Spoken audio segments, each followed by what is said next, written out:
الحمد لله رب العالمين والصلاة والسلام على سيد الأنبياء والمرسلين نبينا محمد وعلى آله وصحبه أجمعين أما بعد. أعوذ بالله من الشيطان الرجيم. بسم الله الرحمن الرحيم. قل هل يستوي الذين يعلمون والذين لا يعلمون. وقال النبي صلى الله عليه وسلم من سلك طريقا يلتمس فيه علما سهل الله له طريقا إلى الجنة. سامعین، آپ حضرات سماعت فرما رہے تھے تقریر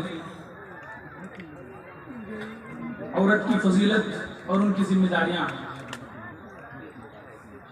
میں آپ کو عورتوں کی فضیلت اور ان کی ذمہ داریوں کے ساتھ ساتھ اب یہ بتاؤں گا کہ مرد کی بھی کی ذمہ داریاں ہیں اور آپ کو کیا کرنا ہے.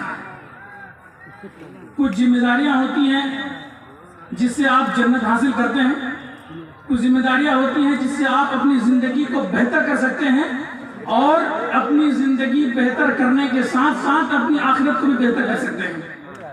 اللہ کے نبی صلی اللہ علیہ وسلم ہمیشہ دعا مانگا کرتے تھے، ربنا آتنا فی الدنیا حسنہ وفی الآخرۃ حسنہ وقنا عذاب النار. پہلے دنیا میں بہتری ہو، پہلے دنیا میں بھلائی ہو، پہلے دنیا میں اچھائی ہو، اس کے بعد آخرت کی بھلائی. ظاہر سی بات ہے، آپ دنیا میں پہلے آئے ہیں تو دنیا میں اچھا ہونا چاہیے، اس کے بعد جب آپ کا انتقال ہو جائے، آپ کا خاتمہ ہو جائے، اب اللہ رب العالمین سے جا کے ملے تو آپ کی زندگی، اخروی زندگی بھی آپ کی اچھی ہے. آپ حضرات بیٹھ جائیں اور اچھے سے سنیں. انشاءاللہ میں آپ کو بتاؤں گا کہ علم کی فضیلت کیا ہے، امپورٹنس آف ایجوکیشن. تعلیم ہے، اس کا مہتو کیا ہے اور آپ کو کیا کرنا چاہیں تاکہ آپ کی زندگی اچھی ہو. دیکھیے، اللہ کے نبی صلی اللہ علیہ وسلم نے ہمیشہ اس بات پہ زور دیا ہے کہ ہماری قومیں اچھے سے پڑھیں. علامہ اقبال بھی کہا کرتے تھے کہ دیار عشق میں اپنا مقام پیدا کر، دیار عشق میں اپنا مقام پیدا کر، نیا زمانہ نئے صبح و شام پیدا کر. ہماری قومیں اگر پیچھے ہیں آج، ہم ایجوکیشن، ہمارا بیک گراؤنڈ دیکھ لیجئے. ہماری قوم کے بچے جاتے ہیں دلی، پنجاب، اتراکھنڈ، جا کے کہاں رہتے ہیں؟ ہوٹل میں. بڑا افسوس ہوتا ہے اللہ قسم جب میں دیکھتا ہوں کسی ہوٹل میں کھانا کھانے کے لیے، جب پوچھتا ہوں بابو گھر کا تمہارا، ان سے صرف 2 یا 3 بس جواب ملے گا. یا تو بولے گا میرا گھر مالدہ ہے، یا بولے گا میرا گھر کشن گنج ہے، یا بولے گا میرا گھر کٹیہار ہے. اللہ کی قسم 12، 14، 15، 16 سال کے لڑکے یہ بتاتے ہیں کہ میرا گھر کٹیہار کشن گنج ہے اور ہوٹل میں پلیٹیں دھو رہے ہوتے ہیں. بڑا دکھ ہوتا ہے. اور اس ہوٹل میں کھانے کون آتے ہیں؟ بڑے بڑے لوگ، یو پی، دلی اور جگہ جگہ کے لوگ آتے ہیں، ان سے آگے اچھے سے کھاتے ہیں اور آپ کے بچوں سے پیٹ دھلواتے ہیں. کیوں؟ اس لیے کہ آپ نے اپنے بچوں کو پڑھایا نہیں. کیوں نہیں پڑھایا؟ کہ بچوں کو پڑھائیں گے تو آپ کا پیسہ خرچ ہوگا. نعوذ باللہ.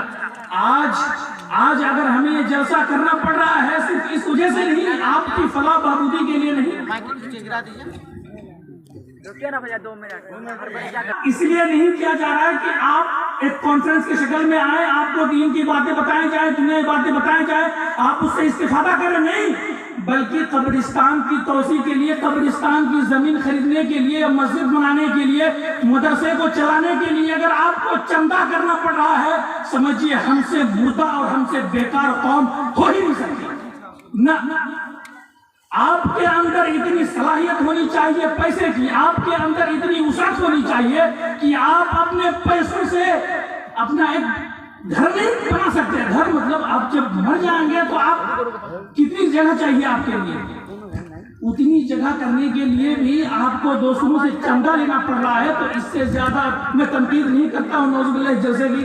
اللہ تعالیٰ آپ لوگوں کو توفیق دے اور آپ لوگ چندہ دیجئے، دل کھول کر چندہ دیجئے کہ اس کے بعد ہمیں قبرستان کی توسیع کے لیے جلسہ نہ کرنا پڑے، بلکہ خود آپ اپنے جیب سے آئیے دوسرے گھروں سے اور پیسے دے کے چاہیے کہ ہمارے پیسے سے لیجیے، آپ قبرستان بنا لیجیے، آپ مسجد تیار کر لیجیے. لیکن اگلی بار جب جلسہ ہو تو ہمیں دین و دنیا، ہمیں دین کی نصیحت کی جائے، ہمیں آخرت کی باتیں سنائی جائیں اور اچھی باتیں سنیں ہم اور اس سے مستفید ہو کے جائیں، نہ کہ اس لیے کہ اس بہانے سے جلسہ کیا جائے.